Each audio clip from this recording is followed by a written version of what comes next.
The unexpected suggestion from my husband regarding our horse caught me completely off guard. What began as an ordinary day on our tranquil farm transformed into an experience that would deeply unsettle me. Together, my husband and I have always cherished our connection with animals, particularly our beloved horse, who has become an integral part of our family over the years. There's an inherent peace in watching him graze, the way he responds to our presence, and his ability to connect with us through silent understanding. However, that serenity was disrupted one afternoon by something unsettling, an experience I still struggle to comprehend. It began when I noticed an unfamiliar glint in my husband's eyes. He radiated an unusual enthusiasm, a certain intensity, as if he'd discovered something extraordinary. He approached me with what he described as an incredible proposition, something he envisioned us doing with the horse. Initially, I responded with a smile, thinking it was just another one of his creative ideas for capturing content. Perhaps it was simply a new training exercise for the horse. But as he delved deeper into the details, I realized this wasn't a playful suggestion. This was something entirely different. It was a proposal that made me pause and wonder, what boundaries were we about to push? My love and trust in him run deep. Yet even the strongest bonds have their limitations, particularly when instinct signals something isn't right. His voice took on a gentle tone as he urged, "Just believe in me. It'll be spectacular." Perhaps what troubled me most was his unwavering conviction while I stood there, consumed by uncertainty. Our horse remained still in the background, oblivious to the mounting discomfort between us. Yet even our equine companions seemed to detect the shift in atmosphere. In that moment, as my gaze shifted between my husband and the positioned camera, a single thought dominated my consciousness. Was I about to venture past a point of no return? I remained frozen, torn between approaching the camera and retreating. My husband was already immersed in technical adjustments, discussing lighting conditions and praising the natural composition. His composure was striking, as if this entire scenario was perfectly ordinary. Meanwhile, an increasing sense of unease grew within me, my intuition sending warning signals before my conscious mind could process them. Observing his methodical movements, realization dawned on me. This wasn't spontaneous. He had orchestrated this carefully. Our partnership had always been strong. Whether maintaining the property or caring for our animals, we tackled every aspect of farm life together. I cherished this dynamic between us. He was the visionary, constantly introducing fresh perspectives to enliven our routine, while I provided the practical balance, ensuring his creative impulses remained within reasonable bounds. However, this particular vision felt different. It transcended concerns about the horse or the filming. It centered on his willingness to pursue an idea to extremes, solely based on his conviction in its potential greatness. He kept repeating phrases like, "This will definitely capture everyone's attention," and "Nobody has attempted anything quite like this before." I found myself questioning whether this was truly about documenting a genuine farm moment or if it was merely an attempt to create viral content. Looking at our horse, who typically maintained such composure and steadiness, I noticed concerning signs. His eyes were noticeably dilated, and his ears twitched backward nervously. He was clearly responding to the tension between us, which only intensified my growing discomfort. "Could you explain exactly what you want me to do?" I finally managed to ask, keeping my tone measured but resolute. He turned to me with a seemingly reassuring smile and responded, "Nothing extreme. Just be yourself. Show that special connection you have with the horse." Yet something felt off in his delivery. There was a subtle pause, an uncharacteristic moment of hesitation that contradicted his usual self-assured demeanor. The camera was already operational, lights illuminating the scene, and suddenly this felt like more than just another casual recording. The atmosphere had shifted, becoming more charged, as if we were approaching a threshold we hadn't properly considered. I shifted uncomfortably, alternating my gaze between our horse and my husband. His intense stare met mine, probing, expectant, and momentarily I felt like I was looking at a stranger. Despite my attempts to maintain calm breathing, my thoughts raced with mounting concerns. Why was he being so evasive? Why did this situation carry such unexpected weight? I observed as he returned to adjust the tripod again, seemingly more focused on achieving the perfect frame than addressing the palpable tension between us. The barn's silence was broken only by our horse's gentle hoof movements and the camera's soft electronic whir. The atmosphere felt thick with unspoken words. I stroked our horse's neck, seeking comfort in the familiar gesture. This wasn't just any animal. He was family. He'd been present through everything. Peaceful evenings, heated discussions, moments of joy, and times when I simply needed silent companionship. Now he was unwittingly involved in something beyond his comprehension. My husband's voice suddenly pierced the quiet. "Stand here. Exactly like we rehearsed earlier." I froze. Rehearsed? We hadn't actually practiced anything. Sure, he'd mentioned some ideas, but nothing this specific. Almost automatically, I moved toward the spot he indicated. Our horse shifted restlessly, clearly sensing the discord, and his instincts aligned perfectly with my own growing unease. "Walk me through this again," I requested. I needed complete honesty, a clear explanation, but his only response was, "Just trust me." Those two words, which once brought comfort, now felt like an unwelcome burden. I studied his expression intently. There was determination etched across his features, but something else lurked beneath, an emotion I couldn't quite identify. A nagging thought crept in. Was this truly about our relationship, or was he trying to prove something to an unseen audience? Perhaps to his growing online following? Or was this some internal battle he was fighting? A part of me yearned to trust him unconditionally as I always had, to dismiss these creeping doubts, but something fundamental had shifted. My words weren't reaching him anymore.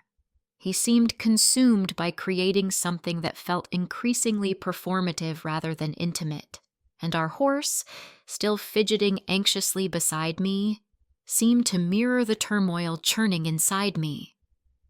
He adjusted the camera once more, called out my name with forced gentleness, and suggested, "Give me a small smile. It'll look more authentic." I attempted to comply, but my mind raced with questions. What were the consequences of continuing this charade, and what would happen if I refused? I remained rooted, struggling to maintain composure while every muscle in my body screamed with tension. The barn, my usual sanctuary, had transformed into an unwanted spotlight. My husband's instructions continued, his voice maintaining a facade of calm that barely concealed an underlying current of desperation and control. "Move a bit closer." He gestured toward the horse. "We're almost there," he added, though I wanted to ask where exactly there was, but feared the answer. The horse shifted his weight again, clearly attuned to my unease. His ears flattened, his tail swishing nervously, as I placed a steadying hand on his neck. His reaction confirmed what I already knew. The energy had shifted dramatically. Animals possess an innate ability to detect discord, and right now, everything felt wrong. I glanced at the camera again, its blinking red light seeming to witness not just the scene, but every doubt coursing through my veins. My gaze returned to my husband. He was completely absorbed, tweaking angles and checking lighting, lost in his own world. But this wasn't the passionate focus I once admired. This was something darker, more obsessive. The realization hit me. This had ceased to be about us. The video had become secondary to something more disturbing. It was about control, about testing my limits until I finally resisted. "Could we discuss this?" I ventured quietly. He didn't even look up. "Later. Let's just complete this shot." His response was smooth but laced with barely contained impatience. This shot had become some kind of necessity for him. He needed my compliance to validate something, perhaps to his audience, perhaps to himself. But I was increasingly uncertain about continuing, not under these circumstances. The horse released a deep snort and shifted position again, bumping against me. I stumbled sideways, steadying myself against the wooden stall door. My breath hitched, caught somewhere between fear and disbelief. The camera's persistent hum seemed to synchronize with my thundering heartbeat, creating a crescendo of tension that filled the barn. Everything was intensifying, building towards something inevitable. His mounting pressure, my escalating fear, the horse's growing restlessness. We were balanced precariously on the edge of something monumental, and I couldn't predict which direction we would fall.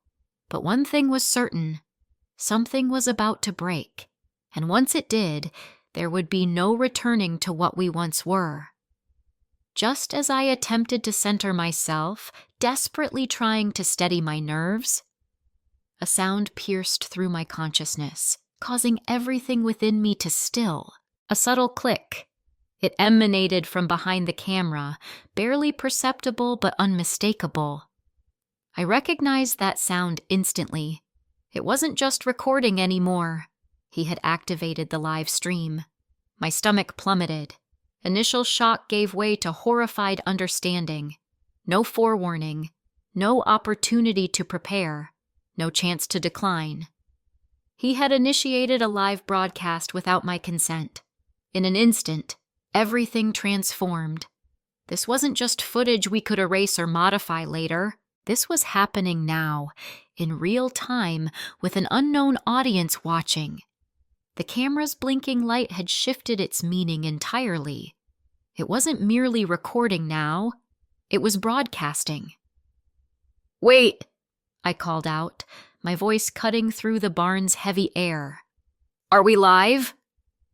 He avoided my gaze, focusing instead on minute adjustments to the tripod, feigning deafness. "It's fine," he dismissed quickly. "Just continue. You're doing perfectly." "No," I insisted, voice rising. "You started streaming without telling me?" When he finally met my eyes, the truth became crystal clear. This wasn't an oversight. It was calculated. He had orchestrated this. Knowing I would refuse, he eliminated choice from the equation. He was banking on the combined pressure of audience, camera, and moment to force my compliance. "I needed authentic reactions," he stated, his tone unnaturally composed. "The audience responds better to genuine moments." His words struck like physical blows. "Genuine. This is my life, not some performance." Now strangers were witnessing my struggle for composure, observing tensions they couldn't comprehend. I felt violated, betrayed. The horse sensed it too, ears pinned back, hooves restless. I attempted to soothe him with gentle words, but my own unsettled energy betrayed me. I couldn't find my center, not with everything unraveling so rapidly. "I never consented to this," I declared, retreating. "You've crossed a boundary." He gestured dismissively. "Come on, it's just minutes. You've handled worse. This is nothing." But it wasn't nothing. It was trust shattering in real time, broadcast for all to witness. The situation spiraled further when I noticed the comments appearing.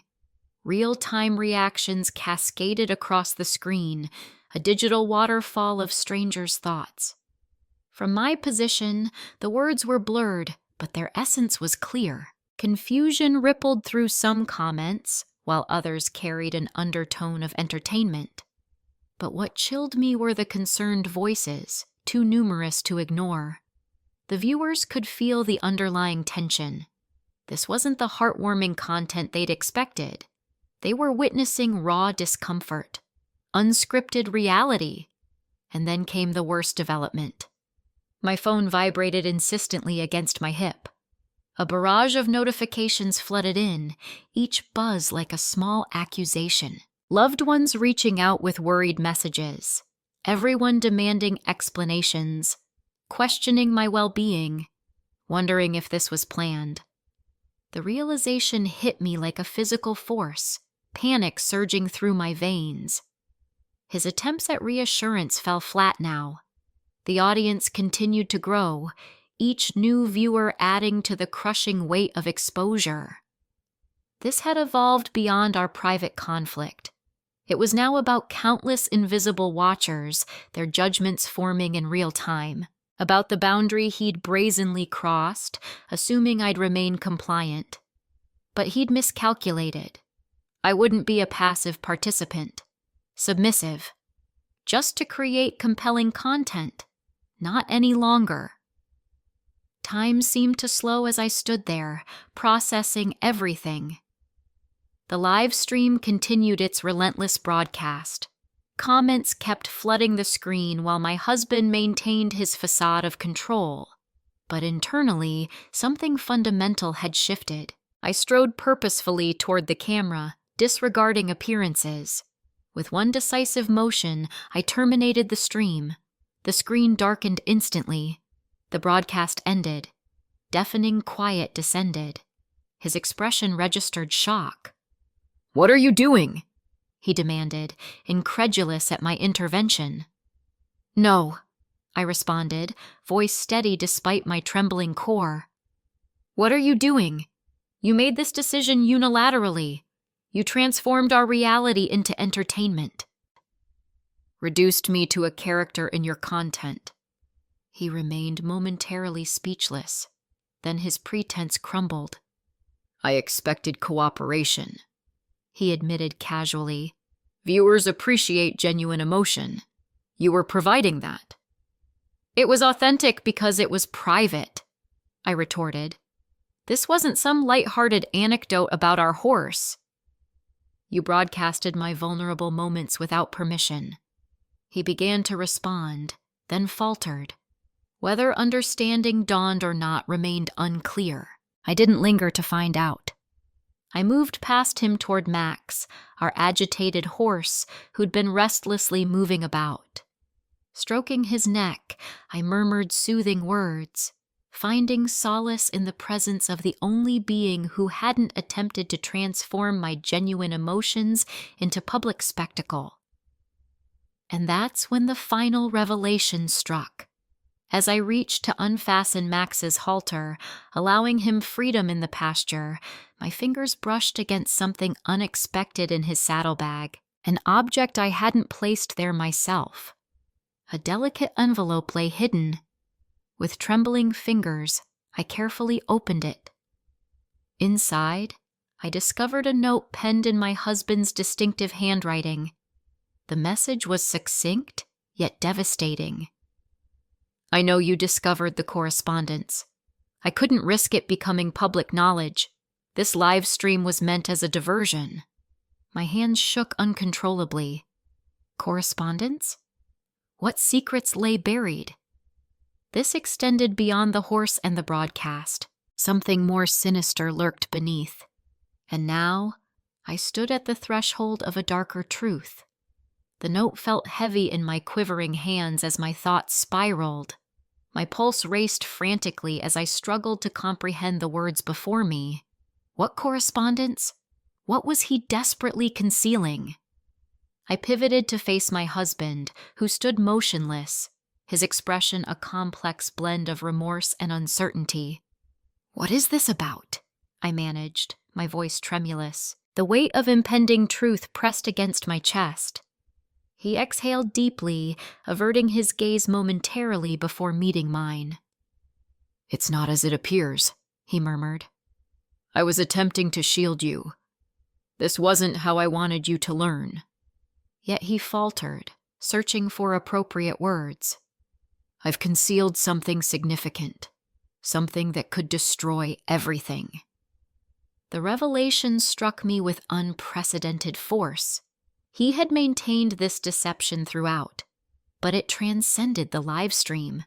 It went beyond the pressure of content creation and pushing boundaries. It cut deeper, threatening the foundation of trust we'd carefully constructed, for reasons that remained obscure to my understanding.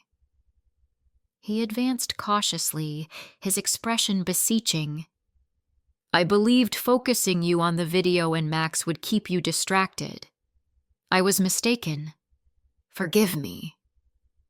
Tears welled in my eyes as I shook my head. How did we reach this point? What happened to honesty? His shoulders slumped in defeat. "I failed. I thought I could manage it, prevent it from escalating. I was wrong." We remained frozen in that moment, surrounded by deafening silence. Unspoken words hung heavily between us, but I recognized there was no returning. Everything had shifted. Our once solid connection now seemed fragile and uncertain. Despite my desire to repair it, I understood recovery would require time. Trust demanded reconstruction, not only between us but within my own heart. Following an extensive discussion that evening, we decided on separation. We needed distance to process everything, away from the digital world's prying eyes, away from the scrutiny and désordre. We sought solace. The decision wasn't simple, but distance proved essential for clarity and healing. As days melted into weeks, the raw edges of betrayal began to soften. We confronted our demons, acknowledged our missteps, and gradually rebuilt what had crumbled. Our connection evolved, transforming into something more authentic. No longer performing for viewers, we rediscovered ourselves. Max remained our steadfast anchor through it all. He symbolized everything genuine in our fractured world. The abandoned live stream faded into insignificance, teaching us both an invaluable lesson. We realized that no digital validation could substitute the authentic bond we shared. Metrics and engagement meant nothing compared to trust. The path ahead remained uncertain, requiring patience and commitment. But one truth emerged crystal clear. Life's most precious narratives aren't meant for public consumption. They're the quiet moments we cherish privately, away from the world's gaze.